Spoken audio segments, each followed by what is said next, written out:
ಸಕ್ಕಾಗಲ್ಲ. ಈ ಎಲ್ಲ ಬೆಳವಣಿಗೆಯಿಂದ ವಿಚಲಿತವಾಗಿ ಓಡೋಗ್ತಕ್ಕಂಥ ವಿಜೇಂದ್ರ ನಾನಲ್ಲ. ನಾನೊಬ್ಬ ಪಕ್ಷದ ಕಾರ್ಯಕರ್ತ ಇದ್ದೇನೆ, ಭಾರತೀಯ ಜನತಾ ಪಾರ್ಟಿ ಅಧ್ಯಕ್ಷ ಇದ್ದೇನೆ, ಯಡಿಯೂರಪ್ಪವ್ರ ಮಗನೂ ಕೂಡ ಇದ್ದೇನೆ. ಇವೆಲ್ಲನೂ ಕೂಡ ಅರಗಿಸ್ತಕ್ಕಂಥ ಶಕ್ತಿ ನನಗೂ ಕೂಡ ಇದೆ. ಯಾರಿಗೆ ಏನು ಮಾಹಿತಿ ಕೊಡ್ತಾರೆ. ಸ್ನೇಹಿತರೆ, ನಾನು ನಿಮ್ಮ ಪ್ರೀತಿಯ ರಾಜಧಾನಿ ಶ್ರೀನಿವಾಸ. ನೀವು ನೋಡ್ತಾ ಇದ್ದೀರಿ ರಾಜಧಾನಿ ಟಿವಿ. ರಾಜಧಾನಿ ಟಿವಿಗೆ ನಿಮಗೆಲ್ಲರಿಗೂ ಸ್ವಾಗತ.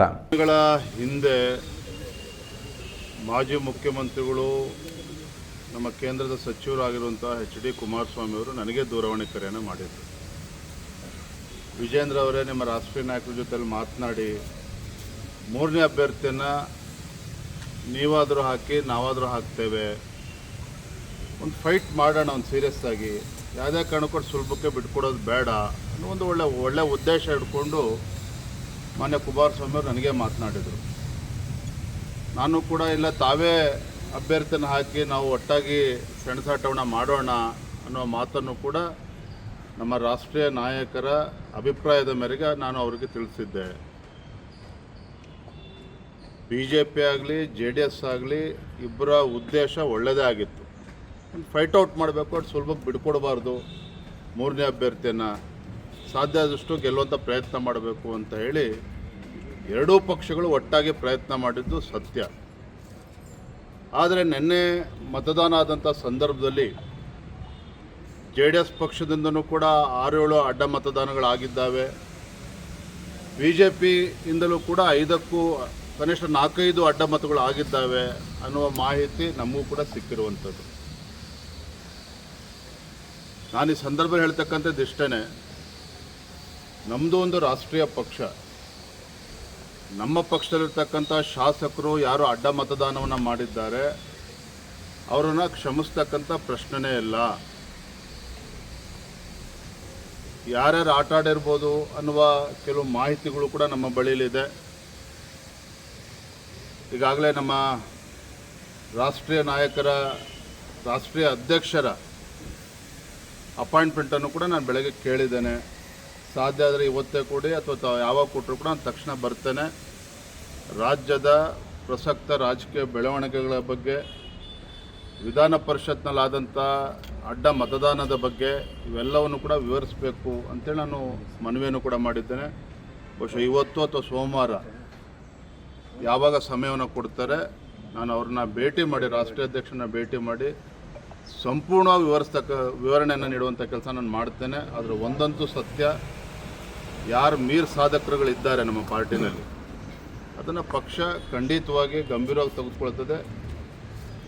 ಏನು ಅವ್ರ ವಿರುದ್ಧ ಆ್ಯಕ್ಷನ್ ತೆಗೆದುಕೊಳ್ಬೇಕು ಅದನ್ನು ತಗೊಳ್ತೇವೆ. ಕ್ರಾಸ್ಔಟ್ ಮಾಡಿರೋರ ಬಗ್ಗೆ ಮಾಹಿತಿ ಇದೆಯಾ ಸರ್?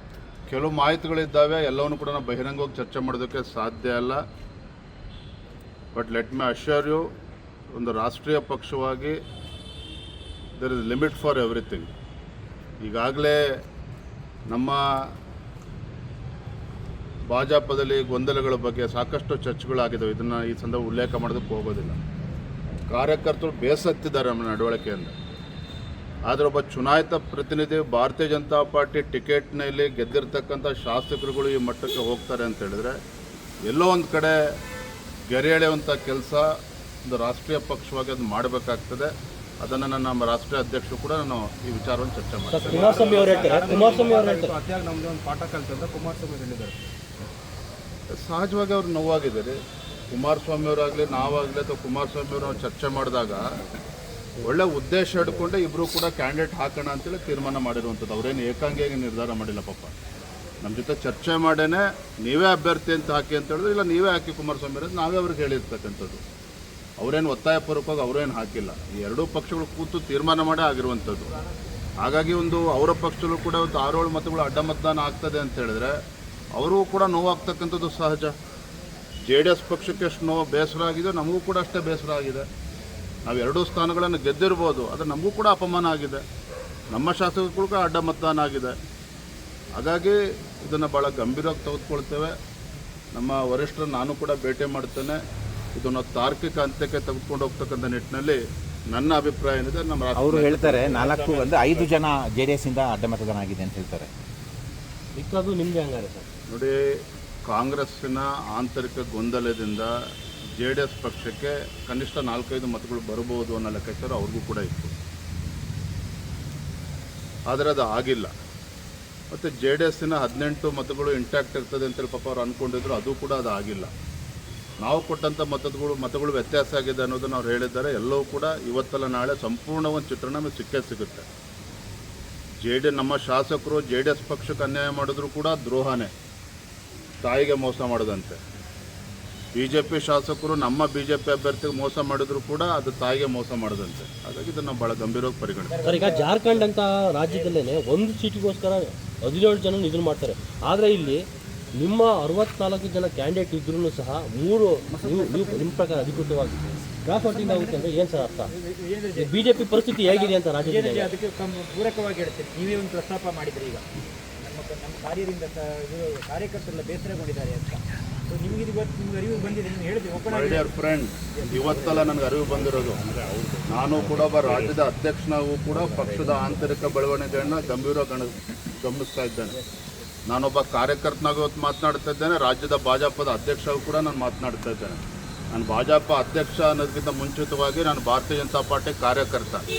ಹಾಗಾಗಿ ಕೆಲವು ಬೆಳವಣಿಗೆಗಳು ನನಗೂ ಕೂಡ ಬೇಸರ ಇದೆ. ಅದನ್ನು ಎಲ್ಲಿ ತಲುಪಿಸ್ಬೇಕು ಅಲ್ಲಿ ತಲುಪಿಸುವಂಥ ಕೆಲಸ ನಾನು ಮಾಡ್ತೇನೆ. ವರಿಷ್ಠ ಎಲ್ಲ ಒಂದು ಕಡೆ ಗಂಭೀರವಾಗಿ ತೆಗೆದುಕೊಳ್ಳಿಲ್ಲ ಸರ್ ರಾಜ್ಯದ ಈ ಒಂದು ಬೆಳವಣಿಗೆಗಳನ್ನ, ಯಾಕೆಂದರೆ ಇದರಿಂದಲೂ ಕೂಡ ಅಸಮಾಧಾನಗಳು ಬರ್ತಲೇ ಇದ್ದಾವೆ. ವರಿಷ್ಠರು ಕಾಲಕ್ಕೆ ಏನೇನು ತೀರ್ಮಾನವನ್ನು ಮಾಡಬೇಕು ಅವ್ರು ಮಾಡ್ತಾರೆ. ಇಲ್ಲಿ ನಾವೆಲ್ಲರೂ ಕೂಡ ಸರಿಯಾಗಿ ಹೋಗ್ಬೇಕಾಗಿರ್ತಕ್ಕಂಥ ನಮ್ಮದು ಕೂಡ ಕರ್ತವ್ಯ ಇದೆ. ಅದು ಆಗ್ತಾ ಇದೆ, ನಾನು ಆಗ್ತಾ ಇಲ್ಲ ಅಂತಲೂ ಕೂಡ ಹೇಳ್ತಾ ಇಲ್ಲ. ಆದರೆ ಇಂಥ ಮಹತ್ವವಾಗಿರ್ತಕ್ಕಂಥ ಚುನಾವಣೆಯಲ್ಲಿ ನಮ್ಮ ಶಾಸಕರಿಗೆ ನಡ್ಕೊಳ್ತಾರೆ ಅಂತೇಳಿ ನಮ್ಗೆ ಯಾರಿಗೂ ಕೂಡ ಕಲ್ಪನೆಯೂ ಕೂಡ ಇರಲಿಲ್ಲ. ಹಾಗಾಗಿ ನಾನು ಮತ್ತೆ ಹೇಳ್ತಾ ಇದ್ದೇನೆ, ನಾನು ಇವತ್ತು ಜೆ ಡಿ ಎಸ್ ಪಕ್ಷಕ್ಕೂ ಕೂಡ ಅವ್ರಿಗೂ ಕೂಡ ವರಿಷ್ಠರು ನೋವಾಗಿದೆ, ನಮಗೂ ಕೂಡ ನೋವಾಗಿದೆ. ಇದನ್ನು ಎಲ್ಲಿ ಮಾತನಾಡಬೇಕು ಅದನ್ನು ಮಾತಾಡ್ತಾರೆ. ಡಿ ಕೆ ಶಿವಕುಮಾರ್ ಅವರಂತ ಒಂದು ರೀತಿಯಲ್ಲಿ ಚಾಣಕ್ಯ ನಡೆಯನ್ನು ಇಟ್ಟಿದ್ದಾರೆ. ಈಗ ಅಂಥವರ ವಿರುದ್ಧ ನಿಮ್ಮ ಸ್ಟ್ರಾಟಜಿ ಬದಲಾವಣೆ ಮಾಡ್ಕೋಬೇಕಾ, ಹೇಗೆ? ಭಾಳ ಜನ ಚಾಣಕ್ಯರನ್ನ ರಾಜ್ಯದ ಜನ ನೋಡಿದ್ದಾರೆ, ನಾವು ಕೂಡ ನೋಡಿದ್ದೀವಿ. ಓಡೋ ಟೈಮಲ್ಲಿ ಓಡ್ತದೆ, ಬೀಳೋ ಟೈಮಲ್ಲಿ ಬೀಳ್ತಾರೆ. ಇದ್ರ ಎದುರಿಸ್ತಕ್ಕಂಥ ಶಕ್ತಿ ನಮಗಿದೇನು ಎದುರ್ಕೊಂಡು ಓಡೋಗ್ತಕ್ಕಂಥ ಪ್ರಶ್ನೆನೇ ಇಲ್ಲ. ಭಾರತೀಯ ಜನತಾ ಪಾರ್ಟಿ ನಮ್ಮ ಸಂಘಟನೆ ಇದೆ, ನಮ್ಮ ಸಂಘಟನೆ ಕಾರ್ಯಕರ್ತ ಶಕ್ತಿ ಇದೆ. ಹೇಗೆ ಬಗ್ಗಿಸ್ತೇವೆ. ಇದೊಂದು ಚುನಾವಣೆಯಿಂದ ಎಲ್ಲವೂ ಕೂಡ ಮುಗಿದೋಗಿ ಆಪರೇಷನ್ ಹಸ್ತ ಮಾಡ್ತಾರಂತೆ ಸರ್ ಜೆ ಡಿ ಎಸ್ನವರು. ಅವರೇ ಕುಮಾರಸ್ವಾಮಿ ಇಡೀ ದೇಶದಲ್ಲಿ ಆಪರೇಷನ್ ಮಾಡೋಕ್ಕೆ ಬಿಜೆಪಿ ಸಹಿಸ್ಕೊಂಡಿತ್ತು, ರಾಜ್ಯದಲ್ಲಿ ಬಿಜೆಪಿಗೆ ಆಪರೇಷನ್ ಮಾಡಿ ಜೆ ಡಿ ಎಸ್ ನೀವೆಲ್ಲ ಮಾತನಾಡ್ತಾರ ನೋಡಿದ್ರೆ ಇಲ್ಲಿವೇ ಎಲ್ಲವೂ ಮುಕ್ತಾಯ ಆಗ್ತಾ ಇದೆ. ಆ ಭಾವನೆಯಲ್ಲಿ ನೀವು ಮಾತನಾಡ್ತಾ ಇದ್ದೀರಿ. ಈ ಘಟನೆ ಆಗಬಾರ್ದಿತ್ತು, ದುರಾದೃಷ್ಟ ಇದು, ಅದನ್ನು ನಾನೇ ಒಪ್ಕೊಳ್ತಾ ಇದ್ದೇನೆ. ಆದರೆ ಇದನ್ನು ಭಾರತೀಯ ಜನತಾ ಪಾರ್ಟಿ ಗಂಭೀರವಾಗಿ ತೆಗೆದುಕೊಳ್ತದೆ. ಡಿ ಕೆ ಶಿವಕುಮಾರ್ ಆಗಲಿ ಇನ್ನೊಬ್ಬ ಮುಖ್ಯಮಂತ್ರಿ ಬರಲಿ ಹೆದರ್ಕೊಂಡು ಓಡೋಗ್ತಕ್ಕಂಥ ಪ್ರಶ್ನೆನೇ ಇಲ್ಲ. ಇದನ್ನು ಯಾವ ರೀತಿ ಈ ಸರ್ಕಾರನ ಬಗ್ಗಿಸ್ಬೇಕು, ಪಳಗಿಸ್ಬೇಕು ಅದನ್ನು ಮಾಡ್ತೇವೆ. ಬರುತ್ತೆ ವಿಜೇಂದ್ರ ಅವರು ಕೆಟ್ಟ ಹೆಸರು ತರಬೇಕು ಅಂತ ಏನಾದ್ರು ಇದಾಗಿರ್ಬೋದು. ಆಪರೇಷನ್ ಹಸ್ತ ವಿಜೇಂದ್ರ ಅವರು ಕೆಟ್ಟ ಹೆಸರು ತರೋಣ, ಅವರು ರಾಜ್ಯಾಧ್ಯಕ್ಷ ಒಂದು ಪ್ಲಾನ್ ಮಾಡಿದ್ದಾರೆ ಸರ್ ನಿಮ್ಮ ವಿರೋಧಿಗಳು. ನಿಮ್ಮ ಒಳಗಡೆ ಇರುವಂಥ ವಿರೋಧಿಗಳು ನನ್ನ ಹಣೆ ಬರದಲ್ಲಿ ಬರೆದಿದ್ದನ್ನು ಯಾರೂ ಕೂಡ ತಪ್ಸೋಕ್ಕಾಗೋದಿಲ್ಲ. ಇನ್ನೊಬ್ಬರು ಹಣೆ ಬರದಲ್ಲಿ ಬರೆದಿದ್ದು ನಾನು ಕೂಡ ತಪ್ಸೋಕ್ಕಾಗಲ್ಲ. ಈ ಎಲ್ಲ ಬೆಳವಣಿಗೆಯಿಂದ ವಿಚಲಿತವಾಗಿ ಓಡೋಗ್ತಕ್ಕಂಥ ವಿಜೇಂದ್ರ ನಾನಲ್ಲ. ನಾನು ಒಬ್ಬ ಪಕ್ಷದ ಕಾರ್ಯಕರ್ತ ಇದ್ದೇನೆ, ಭಾರತೀಯ ಜನತಾ ಪಾರ್ಟಿ ಅಧ್ಯಕ್ಷ ಇದ್ದೇನೆ, ಯಡಿಯೂರಪ್ಪವ್ರ ಮಗನೂ ಕೂಡ ಇದ್ದೇನೆ. ಇವೆಲ್ಲನೂ ಕೂಡ ಅರಗಿಸ್ತಕ್ಕಂಥ ಶಕ್ತಿ ನನಗೂ ಕೂಡ ಇದೆ. ಯಾರಿಗೆ ಏನು ಮಾಹಿತಿ ಕೊಡಬೇಕು ಕೊಡ್ತೇನೆ. ಧನ್ಯವಾದಗಳು. ರಾಜಧಾರಿ ಟಿವಿ, ಅಡೆತಡೆ ಇಲ್ಲದ ಪ್ರಜಾದಾರಿ.